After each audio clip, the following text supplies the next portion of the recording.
जितनी देर तक आपकी तसल्ली नहीं हुई या उनकी नहीं हुई, आपने हमें गाड़ी डिलीवर नहीं की। आपको पता वो वाइब्रेशन भी आ रही थी, तो वो आपने डैशबोर्ड खोल के, फिर वायरिंग का सबसे बड़ा मसला था, पुरानी वायरिंग थी, कोई आवाज़ नहीं है, सस्पेंशन अच्छी है, एसी बहुत अच्छा है, आपका अखलाक बहुत अच्छा है। आपकी गाड़ी में मेरे ख्याल से कोई 5-6 चीज़ें हुई हैं। मेरे का मसले ही मसले थे इसमें तो।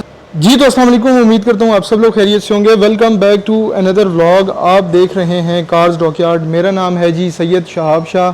एक और आल्टो VXR के साथ हम आपकी खिदमत में हाजिर हुए हैं। जो भाई हमारे नए देखने वाले हैं उनको तो ये सिंपल एक सादी सी आल्टो VXR लग रही होगी, जो कि आजकल मार्केट में आपको बहुत शॉर्ट हुई है। अच्छी गाड़ियाँ मुश्किल से मिल रही हैं।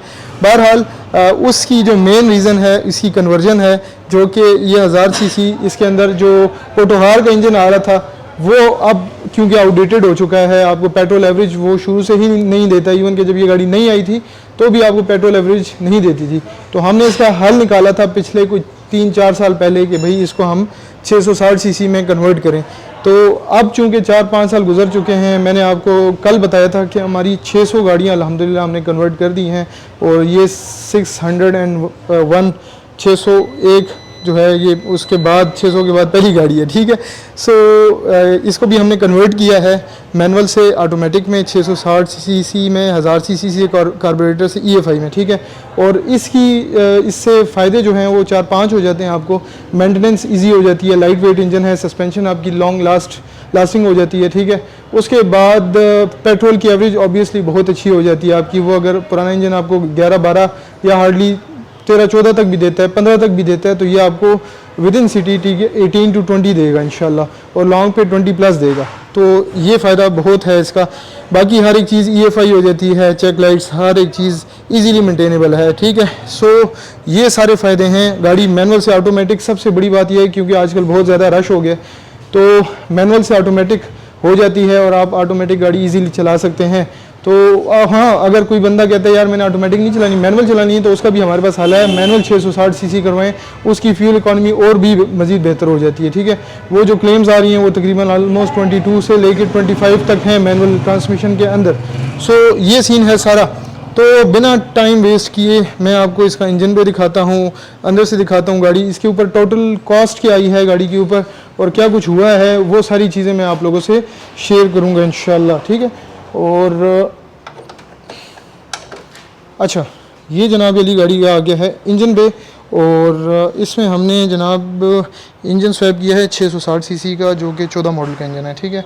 OS कंप्यूटर है और बाकी इंजन आपके सामने आ गया। हर एक चीज़ सारी अपनी अपनी जगह पे। इस गाड़ी में कुछ बॉडी वायरिंग्स के काम भी थे, तो वो सारे हमें करने पड़े हैं। ठीक है।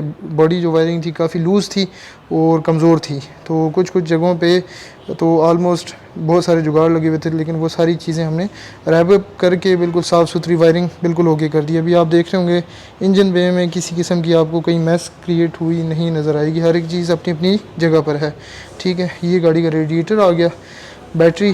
ठीक है। उसके अलावा आपको सबसे जो मज़े की बात यह है कि जो ये इंजन है वो 14 मॉडल का इंजन है। इसमें आपको सारे सेंसर्स जो हैं वो वर्किंग ऑर्डर में नज़र आएंगे। इवन के जो एयर फ्लो के सेंसर्स हैं सारे, ठीक है, ये एयर क्लीनर के साथ जो एक सेंसर है ये भी आप देखें ये प्रॉपर्ली वर्किंग में है। हर एक चीज़ अपनी अपनी जगह पर बिल्कुल ओके है। ठीक है। ऑक्सीजन के सेंसर्स दोनों लगे हुए हैं। अपर लोअर कैटालिटिक कन्वर्टर गाड़ी के अंदर इंस्टॉल किया है कस्टमर ने। ठीक है। और तो ये सारी चीज़ें आ गई हैं। आपको करना क्या है कि आपको इस तरह की गाड़ी चाहिए, साफ़ सुथरी गाड़ी हो, अच्छी गाड़ी हो, और उसमें आपका इंजन स्वैप हो जाएगा। और ये इजीली आप जो है ना आपकी घर के लिए किसी ने रखनी है या फिर जो है ना लोकल्स के लिए बेहतरीन गाड़ी है। लॉन्ग पे भी लोग चला ही सकते हैं इसको। पावर स्टीयरिंग गाड़ी में लगा हुआ है। और मीटर देखें, कुछ मीटर क्लस्टर ये है। और उसके बाद लाइट्स जो हैं इसमें, लीवर जो है वो लगा हुआ है विड्स का, और विद कंसोल सारा कुछ। फिनिशिंग आप देख रहे होंगे चीज़ों की, हर एक चीज़ अपनी अपनी जगह पर सारी आ गई है। ठीक है। पैडल, मीटर, लीवर और सारी चीज़ें ओके हो गई हैं। ठीक है। सो ये सीन है गाड़ी में। आपको एक दफ़ा स्टार्ट करके भी दिखा देता हूँ। तो ये जी गाड़ी हो गई है स्टार्ट, और गाड़ी का AC ऑन किया है हमने। AC ऑन है गाड़ी का, और कैटालिटिक कन्वर्टर लगा है, इंजन का काम यहाँ हमारे पास हुआ है, सस्पेंशन का काम कुछ हुआ है, फ्रंट सस्पेंशन गाड़ी में काम शाम था, उसमें शॉक्स वगैरह और इस तरह की चीज़ें थी करने वाली। बॉडी वायरिंग का काम हो गया, ठीक है। और ये हिसाब किताब है भाई सारा, ठीक है। तो ये गाड़ी जी फाइनल हो गई है और डिलीवर कर रहे हैं हम। अच्छा जी, तो गाड़ी तो मैंने आपको दिखा दी है, गाड़ी के ऑनर से आपको मिलवाते हैं। अस्सलाम वालेकुम सर, कैसे हैं? ठीक ठाक हैं? माइक आप ले लें। अल्हम्दुलिल्लाह ठीक ठाक, आप सुनाएं? ठीक है। अल्हम्दुलिल्लाह। कहाँ से आए हैं सर? हम लाहौर से आए हैं। बस आप पकड़ लें, हाथ नहीं बोलना। अच्छा, ठीक अच्छा, तो कैसा रहा एक्सपीरियंस? माशाल्लाह बहुत अच्छा experience. First of all thanks आपका, बहुत नाइस और एक हम्बल इंसान है आप, तो कोऑपरेटिव भी हैं। दूसरा जो आपकी जो टीम है वो बहुत प्रोफेशनल है और बहुत अच्छी नाइस है, मतलब कि वो इसके बारे में A to Z हर काम उनको पता है, जानते हैं। तो जितनी देर तक आपकी तसल्ली नहीं हुई या उनकी नहीं हुई, आपने हमें गाड़ी डिलीवर नहीं की, सबसे बड़ी बात ये है जो मुझे पसंद आई।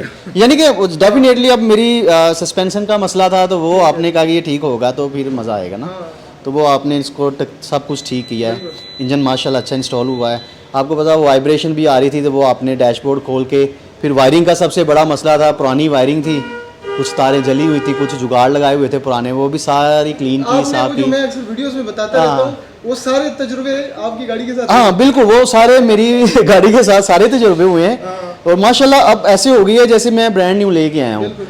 कोई आवाज़ नहीं है, सस्पेंशन अच्छी है, एसी बहुत अच्छा है, आपका अखलाक बहुत अच्छा है और काम बहुत अच्छा है, मतलब आप लोगों की मोहब्बत है। जी जी, जज़ाकल्लाह जी। ये बताइएगा कि एक तो आपने पहले कहीं और एक काम भी करवाया हुआ, जी जी जी, कन्वर्जन का आप करवा चुके हैं? हाँ बिल्कुल, मैं पहले भी ये करवा चुका हूँ, तो नाम लेना मुनासिब नहीं है। तो लेकिन उनके और इनके काम में ना प्रोफेशनलिज्म का फ़र्क है। ये प्रोफेशनल है, वो प्रोफेशनल हैं, लेकिन वो इनके लेवल के अभी नहीं है। मतलब कि एक छत के नीचे आपको सारा कुछ होता है, आपको टेंशन नहीं लेने की जरूरत है। आपकी गाड़ी में मेरे ख्याल से कोई 5-6 चीजें हुई हैं। मेरे का मसले ही मसले थे इसमें, तो सारे इधर ही हुए हैं। सारे इधर ही हुए हैं, कहीं जाने की जरूरत नहीं पड़ी, हर मसला सॉल्व हुआ है माशाल्लाह, बेस्ट। अच्छा, मुझे डॉक यारी द बेस्ट कि जो इंजन आपने कल हमने जब इंजन स्वैप किया, ठीक है, उसके बाद कुछ बॉडी वायरिंग के मसले मसाइल थे, सस्पेंशन के थे, कल भी हमने गाड़ी ड्राइव की थी। जी जी बिल्कुल की थी, इंजन के बाद भी। हाँ जी। लेकिन उसके बाद जो छोटे मोटे मसले अक्सर मैं एड्रेस करता रहता हूँ वीडियोस में। जी जी बिल्कुल, तो वो भी अभी आज जाके सॉल्व हुए। तो अब भी वो टेस्ट ड्राइव के अंदर दोनों, हालांकि इंजन सेम था, लेकिन टेस्ट ड्राइव में फ़र्क आया है चीज़ों में। बिल्कुल डेफिनेटली आया है, उससे तो इंजन की परफॉर्मेंस में बड़ा फ़र्क आ गया है, बेहतरीन हो गई है, स्मूथनेस आ गई है, अंदर अंदर कुछ ऐसा फील ही नहीं हो रहा, कोई वाइब्रेशन है ना, आवाज़ें आ रही हैं। मतलब कि ये इसके लवाजमत पूरे करना ज़रूरी है कि इसकी सस्पेंशन अच्छी हो और एक गोडे अच्छे हों, इस तरह की चीज़ें जो है ना वो ज़रूरी है। थैंक यू जी सर, अल्हम्दुलिल्लाह, बड़ी मुश्किल से आए हैं, बहुत मुश्किल से आए हो, तो आपको पता है सारा। थैंक यू जी, अल्लाह हाफिज़। अच्छा, तो ये सीन है भाई, गाड़ी के ऑनर से भी मैंने आपकी गुफ्तगू सारी करा दी है, उन्होंने सारा कुछ आपको बताया है। अच्छा, जब हमने इसका इंजन स्वैप किया ना, तो इसमें जनाब अली वायरिंग्स का मसला था। कल जब हमने गाड़ी को ड्राइव पे निकाला तो इसकी जितनी बॉडी वायरिंग थी ना, वो सारी डिस्टर्ब थी, ठीक है। और फिर हमने ये किया, गाड़ी हमने कल डिलीवर करनी थी रात को, लेकिन यह है कि जब ये मसले मसाइल आए तो हमने कस्टमर से कहा कि यार, हम हर कस्टमर को ये बताते हैं कि यार आपकी गाड़ी में मैं ट्रबल शूटिंग्स बता देता हूँ कि यार आपकी गाड़ी में ये मसले मसाइल हैं। बाज़ औक़ात कुछ कस्टमर्स कहते हैं यार आप ये अपना काम कर लें, बाकी हम करा लेंगे, हमारी अपनी जगह हैं। कुछ बंदे कहते हैं हमारे पास 20-20 साल हो गए, हमारे अपने जो मेंटेनेंस वाले बंदे हैं हम उनसे करा लेंगे, तो फिर हम उनको कुछ बोल नहीं सकते, ठीक है। लेकिन कुछ लोग होते हैं, जैसे भाई थे, उन्होंने कहा यार सारा कुछ ही शाबी हमने आपसे ही करवाना है, A to Z काम, ठीक है, आप मुझे सारा कुछ करके देंगे, मुझे कहीं और जाने की ज़रूरत ही ना पड़े। फिर हमने क्या किया, आज के दिन उन्होंने रात को हमारे पास स्टे किया और आज के दिन हमने फिर क्या किया कि गाड़ी का सस्पेंशन फ्रंट खोल दिया पूरी जो बॉडी वायरिंग थी ना सारी वो हमने खोल दी, वो सारी साफ़ सुथरी की, फ्रंट की सस्पेंशन ओके हो गई, ठीक है। तो सारा कुछ इधर सारी चीज़ें हो गई अल्हम्दुलिल्लाह। बाकी इनकी गाड़ी में ऐसा इन्होंने गाड़ी ली थी रिसेंटली, तो इसमें कोई पेंट शेंट का काम या ऐसा कुछ नहीं है, सारा कुछ मैंने आपको डिटेल से बता दिया है। कॉस्ट जो गाड़ी की है इंजन कन्वर्जन की, ठीक है, वो है 2,40,000 रुपये। इंजन की कन्वर्जन 2,40,000 रुपये की है। पुराना इंजन इसमें कंप्लीट हम पुराना लेके दूसरा आपको नया सारा दे देते हैं। इंजन गेयर कंप्यूटर वायरिंग, उसके बाद इंजन ऑयल, गियर ऑयल, सारे इंजन के रिलेटेड सारी लुब्रिकेंट्स, कंप्रेसर हम आपको एसी वाला देते हैं। बाकी गैस शैस सारा कुछ वो री ऑपरेशनल करना पड़ता है और उसके एक्सपेंसेस अलग हैं। पावर स्टीयरिंग 18,000 रुपये का है और सस्पेंशन पे इनके कोई तकरीबन आए हैं 15 से 20,000 रुपये। तो ये सारा कुछ हुआ है और ये मैंने आपको टोटल कॉस्ट भी बता दी, सारा कुछ बता दिया, कस्टमर की फ़ीडबैक सारा कुछ मैंने अल्हम्दुलिल्लाह आपको दे दिया। उम्मीद करता हूँ आपको आज का व्लॉग पसंद आया होगा। अगर आप हमारे चैनल पर नए हैं, चैनल को ज़रूर सब्सक्राइब कीजिएगा। अपना बहुत सारा ख्याल रखें, अपनी दुआओं में मुझे याद रखिएगा। अल्लाह हाफ़िज़।